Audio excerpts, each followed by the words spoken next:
First of all, Romeo, thank you very much indeed for organising all of this. I'm Simon Cowell, as you can see, live from London. That is the House of Commons in the background, where all the members of Parliament work. And I'm here to answer, hopefully, most of your questions being sent in. And I think we'll start with Kelly from Birmingham, Alabama. What is your worst pet peeve people do during their audition? 100%.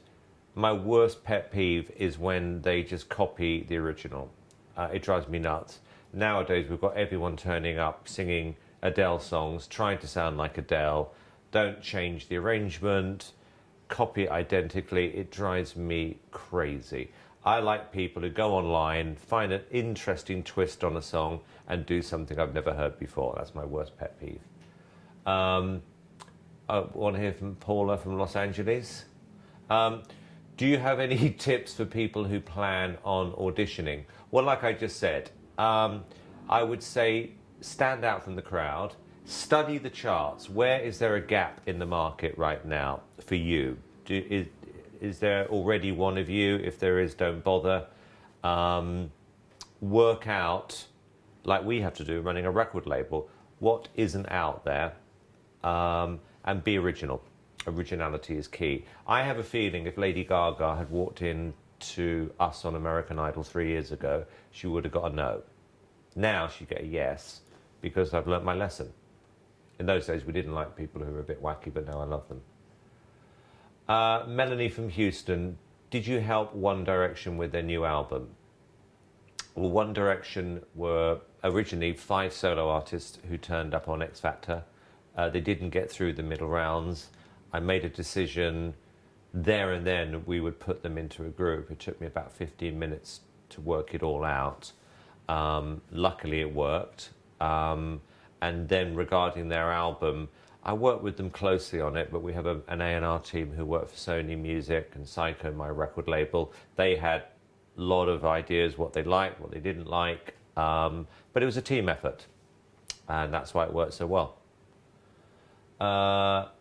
Joe from Bristol, PA. Do you pay attention to what people who are auditioning are wearing? Yes, in a good way and a bad way. I'll tell you a good example of somebody who got it right was Chris Renee. Because Chris Renee came in not in what I would call an audition outfit. He just turned up in something he would normally wear. And actually what he would probably wear in his first video. He had good taste, you could see that. And that's a good example of somebody getting it right. What I don't like is when we get these 13, 14-year-olds coming in and their mums and dads have decided what they're going to wear. I mean, that is a big, big no-no. So that's when I do pay attention. Sometimes it's good just to do something really insane to stand out, because there are thousands of people who turn up for auditions, or just wear a bikini. That always gets you through. Or underwear, if you're a girl. And over the age of 18. Actually, no, over the age of 25, actually, thinking about it. Seth from Bluefield, WV. How often do the judges disagree during auditions? A lot. The reason I brought LA Reid in to be my kind of rock, I call him on this show, is that LA is the most competitive record executive I've ever met in my life. He's also one of the best record executives I've ever met in my life. And because we like and respect each other, it's comfortable to agree. In fact, I like him more because he does disagree with me than somebody who's just going to sit there nodding the whole time. It bores me. In fact, I'm like that with people, full stop. This is from Jim from Salinas, California. What is the most stressful aspect of the auditions for you personally? Nothing stressful, it's just mind-numbingly boring. I can normally tell what somebody's going to be like from the minute they walk out. Some people have what I call a greyness about them. They look boring, they talk boring, they sing boring, and all I'm thinking is, I just can't wait for you to leave. Other times, Carrie Underwood's a good example. We were having a horrible day, and it was like she came in colour where everyone else was in black and white. And I knew there and then this girl was going to be a star. And actually, interestingly, a lot of the Idol people now say, I don't like country music or don't like country singers. If you replay the tapes, the one person who backed Carrie more than anyone else was me. And I knew she was going to be a country star. I just like great country singers. Janie from Meridian MS, do you have a city you held auditions in that stands out in your mind as the best or as the worst for talent? I always loved Miami as one of the best because I just love Miami. Greensboro I liked. I was there 6 years ago and that's why I'm going back there this year. Worst, Seattle on the Idol years was horrendous, but it was better when we did X Factor. And we went to Houston with Idol 7 or 8 years ago. I think every single person who walked in that particular day was terrible. But again, we'll go back to Houston at some point with X Factor and hopefully we can make it good again. Kellyanne from Augusta, Georgia, how long is a day of auditions for you? Well, for me, I don't get up before 11 o'clock, so I don't start work till earliest 2 p.m. And we will finish round about 11, so it's 9 hours, long days. Ashley from Omaha, is there one X Factor contestant that still sticks out in your mind today that you will never forget? Melanie obviously is one of them. I think my favourite contestant from last year was probably Chris Renee, because I don't believe other shows would have given him a chance like we gave him. And I think the show really helped him. And he was one of the sweetest, nicest people you will ever meet in your life. Melanie, obviously, she and I had this incredible bond. And she's a really nice person. But Chris probably stands out. Katie from Philadelphia, Pennsylvania. Have you ever wanted to take back something you've said to a contestant on the show? All the time.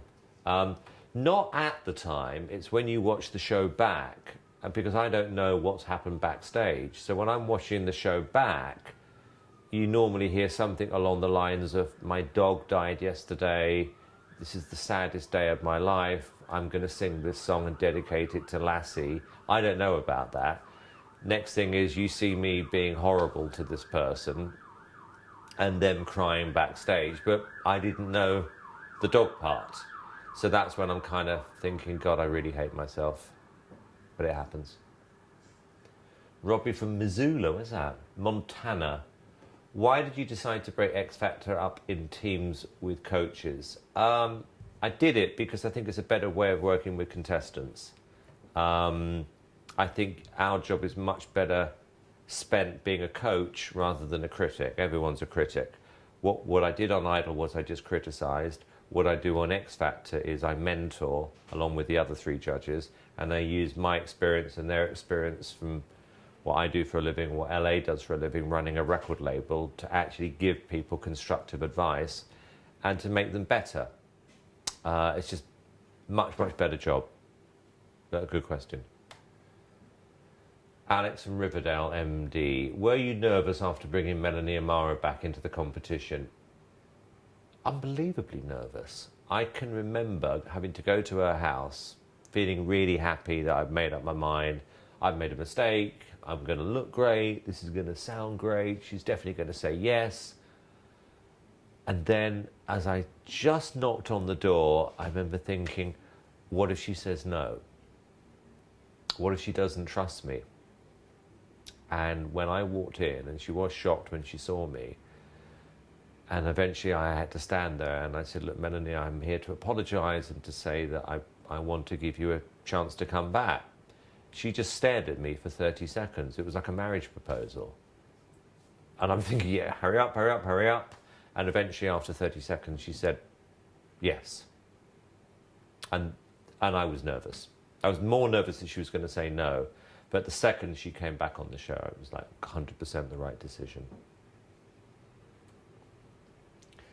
Jacelyn from New York. What is your process when looking for judges for the show? What qualities do they need to have? I'd say the number one quality you've got to have is you've got to be interesting. It's like casting a dinner party, putting a judging panel together. You've got to have people you actually want to be with, who you're interested in, who should be unpredictable, and aren't just doing it for a paycheck. Because, you know, you can make a lot of money doing this now. But on this show, on X Factor, you've got to want to put the work in, and your job is actually to make somebody else a star, not make yourself look good. And I see this a lot now across all these shows. People are on the show, but I can see it in somebody's eyes when they're really focused on wanting a contestant to do well. And that's what I look for. I want somebody who genuinely wants to find a star. And that's the number one criteria. And they've got to be cute, if they're girls. You would, if you were in my job. Bethany from Tulsa, Oklahoma. What's your most memorable episode of any show you've ever been on?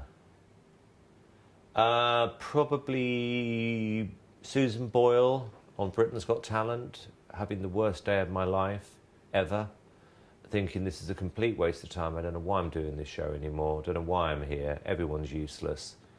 Getting really irritable. And I remember sitting there saying this to someone, and out of the corner of my eye, I see this woman with this weird outfit come on, holding a microphone, and I'm thinking, you're either a comedian or you're a singer. I hope you're not a singer. And we did a series of questions with her, and every answer was getting weirder and weirder, and I'm thinking, this is going to last about 5 seconds. And the audience were the same, and then the song started, the instrumental, and I'm thinking, get it over with, get it over with. And she sang those first notes, and I can remember the hairs on the back of my neck standing up going, I have just made a huge mistake, and I'm going to hate myself when I watch this audition back. But that's the one I remember. Christina from Orlando, Florida. What are some of your musical guilty pleasures? Tons. Barry White, the Bee Gees, ABBA, Paula Abdul, oh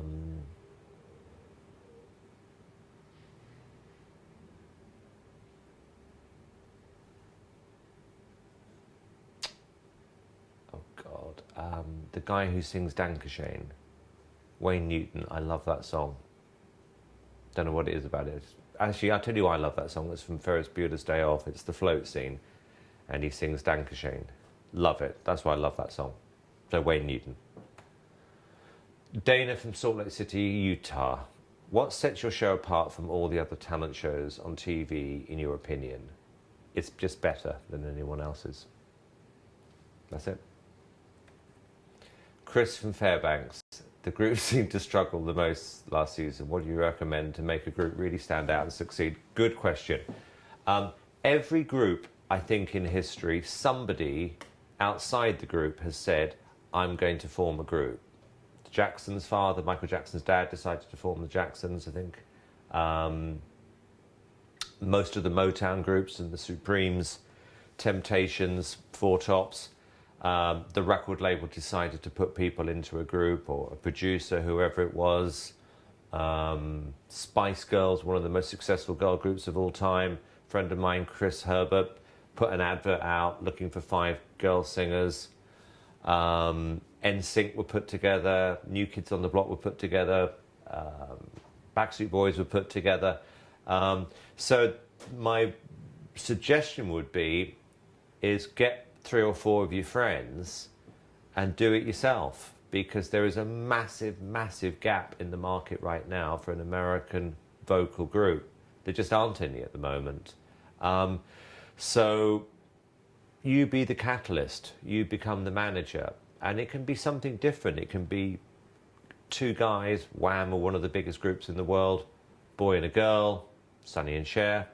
It could be 2 boys, 3 girls, anything. I love working with groups. One Direction only became One Direction because I decided these 5 guys should be in a group, and I look for chemistry. And you should feel like you're friends and that you know what you want to be. Don't wait to be told. Amanda from London, will the USA X Factor ever join the UK X Factor as one huge show? Maybe. I think eventually we'll end up with all the winners one year competing in one huge competition. I think that would be fun. This year we did offer The Voice and The Idol to compete in a grand final. The winner of Idol, winner of The Voice, takes on the winner of this year's X Factor, and they bottled it, which is really disappointing because I think that would have been fun. But I wouldn't rule it out happening still. You never know. That's it. That's it. Brilliant questions. Hope you learned something. Let's do it again. And thank you for sending in your questions. I really appreciate it. Good? Great. That's perfect.